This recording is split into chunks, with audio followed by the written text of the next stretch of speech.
David Meyler joins us next on OTB AM. Let's hear from Brian Kerr. He was in commentary duty alongside Nathan for OTB yesterday and reckons there's something wrong with Mo Salah. Obviously, Salah, the question mark, has his head been turned by one of the super clubs in Europe offering him crazy money to leave Liverpool? Is that a factor in his concentration levels?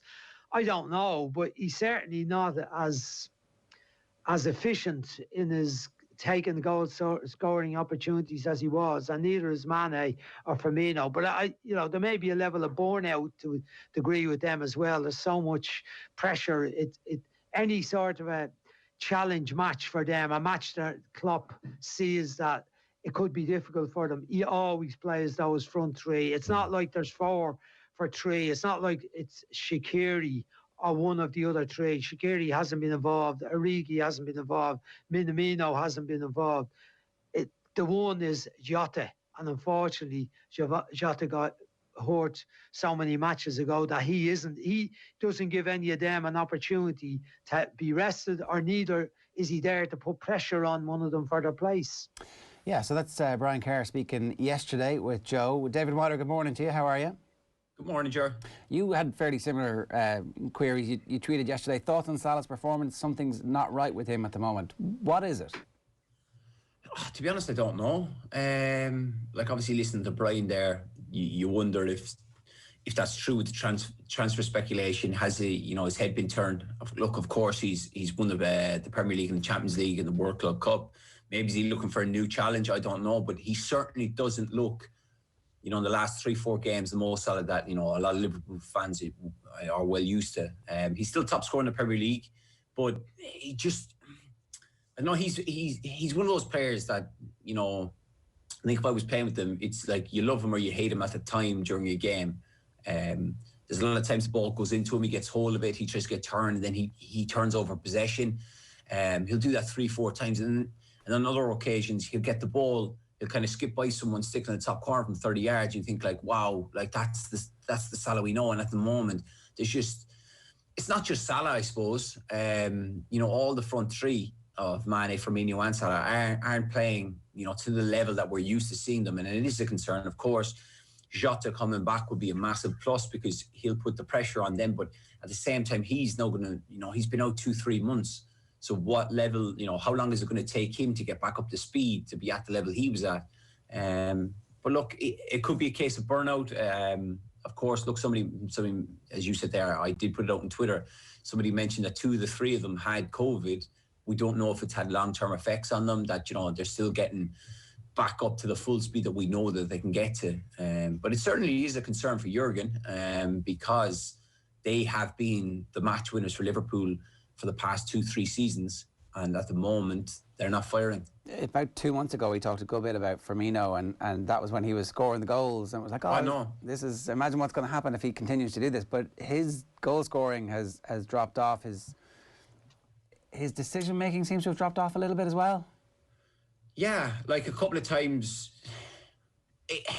The one thing that everybody, I think, every Liverpool fan would say about Firmino is he's not selfish. But a couple of times yesterday, the ball fell to him, and he's in his right mind to shoot in the position he's in. But there was one occasion where Andy Robertson made a great run the left-hand side. Maybe you could just slide him into a better position to shoot. But he had probably the opening 20 minutes for Firmino, and then he kind of just drifted in and out of the game. The ball that was going up to him was coming off him. It was just, I don't know. Look, it's very easy for me to sit there and watch and say this. When you're playing in a game like that, you mightn't have looked it, but the intensity will be high. Do you know what I mean? Demands, and also at the same time, you've got to, as much as I was quick to criticise Salah, you've got to give Luke Shaw credit. You've got to give Harry Maguire credit, Lindelof credit, Wan-Bissaka. They defended really well.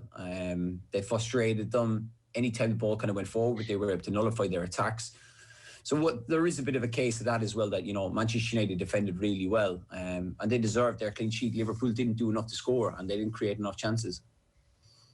He did change it at one stage during the game yesterday, Klopp, to probably get Salah a bit more involved, and almost went with Firmino a bit deeper and Salah on the left, Mane on the right. It was only for a short period, and it did get them a bit more involved. But is that what needs to happen for Burnley, for Tottenham coming up, that actually a bit of a change in system to somehow try and spark them back into life? Or do you just trust that this has worked brilliantly for us for 3 years, European champions, Premier League champions, that you trust the talent of the players to turn this around within the same system? Well, it goes back to that old saying, doesn't it? Don't fix it if it isn't broke. Of course, look, Is it broke? I don't think it's broke, no. It's 4 games. Yes, they've dropped 9 points, but at the same time, we have to give them credit for, as much as we look at Liverpool's home form, I think that's 68 games now unbeaten. That's, remarkable. Of course, look, the last 4 games, the Southampton game, of course, look, they're a team that will always have the potential, certainly under Hasenhüttl, that they could beat you. But then Newcastle, West Brom, you're kind of thinking, well, we've got to be beating them. Of course, Manchester United, if you saw Jurgen Klopp speak after the game, he said they're high-flying form. We're kind of going through, a sticky patch. So, he was it seemed to me like he was almost happy that they didn't lose. Like his second half was more Manchester United than it was Liverpool. But do you change it? I don't think you do. Like the swapping Salah and Mane, look, that's just, wingers do it all the time. Of course, look, we're not used to really seeing with Liverpool, but at the same time, like Salah couldn't get the beating of Luke Shaw, but then I look at him and I think, is he the type of player to go at someone 1v1? He doesn't do it often. I don't think it's in his skill set to be the one to drop the shoulder and beat a man. I think Luke or Sadio Mane has that, and at times he tried to get the ball when they did switch and go at Luke Shaw, but Luke Shaw dealt with it. Like by all accounts, he was man of the match yesterday. He put in a terrific performance. But is it something they'll look at changing? Maybe. When Jota comes back, it gives him a different dynamic. He could then play Salah or Mane through the middle. He might take out Firmino. It is an interesting one. But at the same time, I wouldn't be hitting the panic button. 4 games doesn't change 4 seasons. They've been phenomenal in the goals they've scored. Certainly Salah and Mane. I wouldn't be. It is, look, they're down to 4th in the table. Obviously, Man City have the game in hand. They win that, they go top of the table. Then there'll be 4 points off them. But there still is a long way to go. Like we're not even at the halfway point yet. We were chatting a little bit earlier on, David, about the impact that Virgil has had. And okay, fair enough. Obviously, he's a key player and he's hugely important. But it happened a while ago now, and we're in the middle of a transfer window. So you've got opportunities and you've had enough time to try and deal with him going. I don't buy the fact that Virgil is responsible for the front 3 not playing well, or that you don't have other midfielders who can make up for Fabinho having to drop back to centre-back. Definitely. I'm not buying that it's just Virgil that's the cause of everything at the moment. No, it's not. Look, Fabinho has slotted straight in centre-half, and he's looked like he's played there all his career. It's not been Virgil, of course. At the same time, Virgil is a massive miss. Him playing centre-half would obviously release Fabinho. I apologise if you can hear my son crying. Fabinho would be back in midfield, but at the same time, you can't use that as an excuse. Yes, he's a loss. On the pitch, obviously, his leadership, certainly I think the way he plays, in the calmness he brings to the side. I think the bigger one for me would probably be Henderson in his style, that when he's playing centre-half is kind of affected, because if he's playing in middle midfield, then he brings that energy, that leadership, and he drives the team forward. He's proper going for it this morning.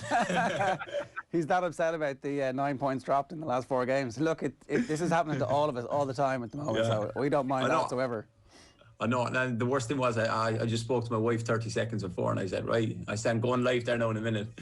And he's been spot on all morning. He's just had his breakfast, he's calm out, he's got nursery soon, and he's kicking off like a madman now.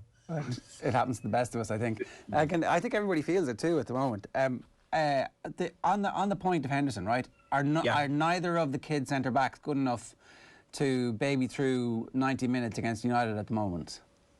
Well, my pals asked me yesterday, if you were a young fella, like obviously the 2 in question are Phillips and Williams, and I then said, do you know what? No, I wouldn't be aggrieved. I don't think they have the right to be aggrieved after their 2 performances. Certainly, Williams played in the FA Cup, and then Phillips played in the last league game, which should be Newcastle, and they didn't play well.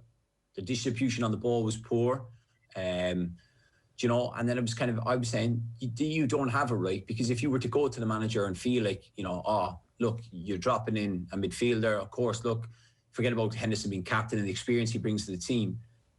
You know, it is a kick in the teeth, don't get me wrong, but I don't think they have a leg to stand on because their performances haven't been that good. The example I could probably use, if you look at Trent Alexander-Arnold when he made his debut a few years ago against Manchester United because Nathaniel Klein was injured, he put his name, you know, in the team sheet. He didn't want to be dropped. He played well and consistently played well, and it was kind of like, oh my God, we've got this new young right back who's, you know, brilliant.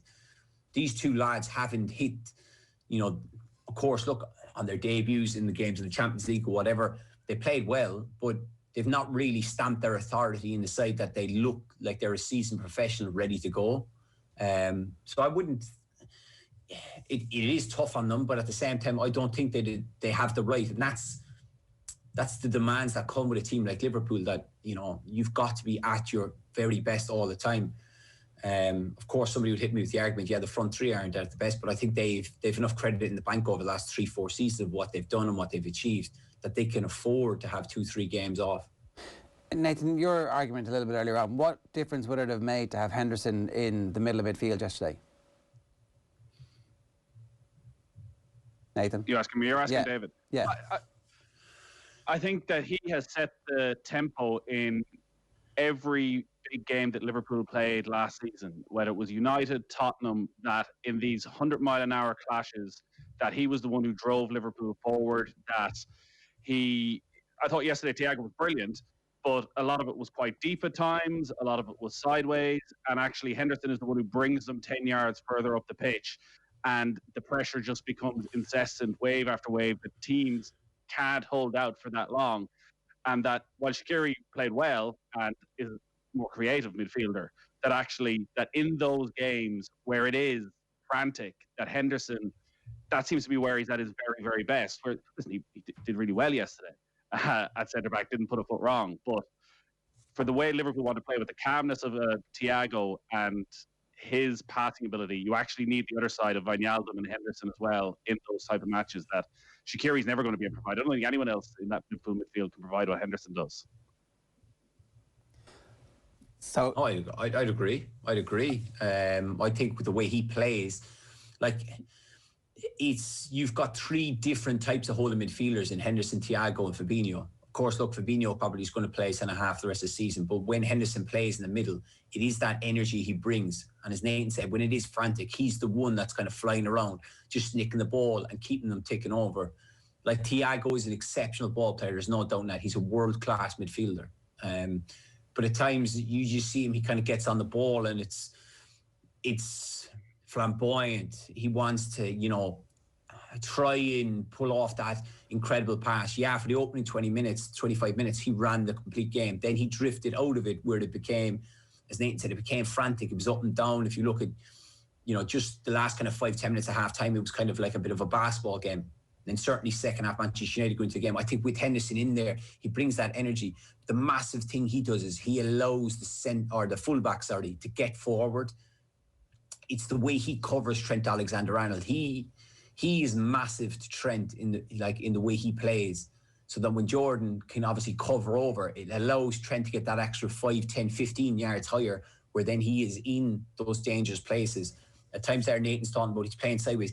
Like, he's playing the ball out to Alexander-Arnold, who's, you know, probably 10 yards deeper, who's not he's not as effective because he's not high enough that he's able to put those first-time crosses into the box, to put it into those areas to create chances. But at the same time, you know, Trent is also going through a very bad spell. You know, it's the last few games is probably the worst I've seen him play. But at the same time, I did say this, George, to you last week, I would have loved to have Henderson to play in the middle, and rather than Shaqiri play where he played, push Thiago, and I would have given, you know, a young lad a spot at centre half, because I would have felt that, you know, United would have sat deeper and looked at counter-attack. Like, no, albeit Jordan did play fantastic. He did really well stopping the counter-attack. But I would have preferred to see him in midfield. It seems like there's an aggressiveness about that team selection, the one that you have gone for there, that wasn't quite there with Klopp at the moment. Is Klopp kind of second-guessing himself because he's looking around and seeing so many of his star performers performing well below what they're capable of? No, I wouldn't say he's second-guessing himself.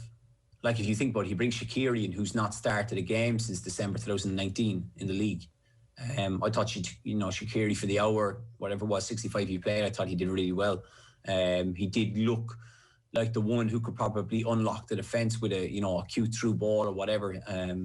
I wouldn't say second guessing himself. It would be interesting to see if he had a full 22 players fit and available, what 11 he would go with. Well, we kind of know the front three and the back four, but what kind of midfield he would decide to play with. That would be the interesting one, but I wouldn't say second guessing himself. No. How do they get out of this then? What's the solution in the short term, and what's the solution in the medium term? Yeah, well, look, the games are coming thin and fast. You don't have time to stop. You got to keep going. Like as much as Crystal Palace game. Liverpool obviously had loads of chances. They scored 7 goals, but they had 8 shots on target. It was one of those games where everything they did just seemed to go in.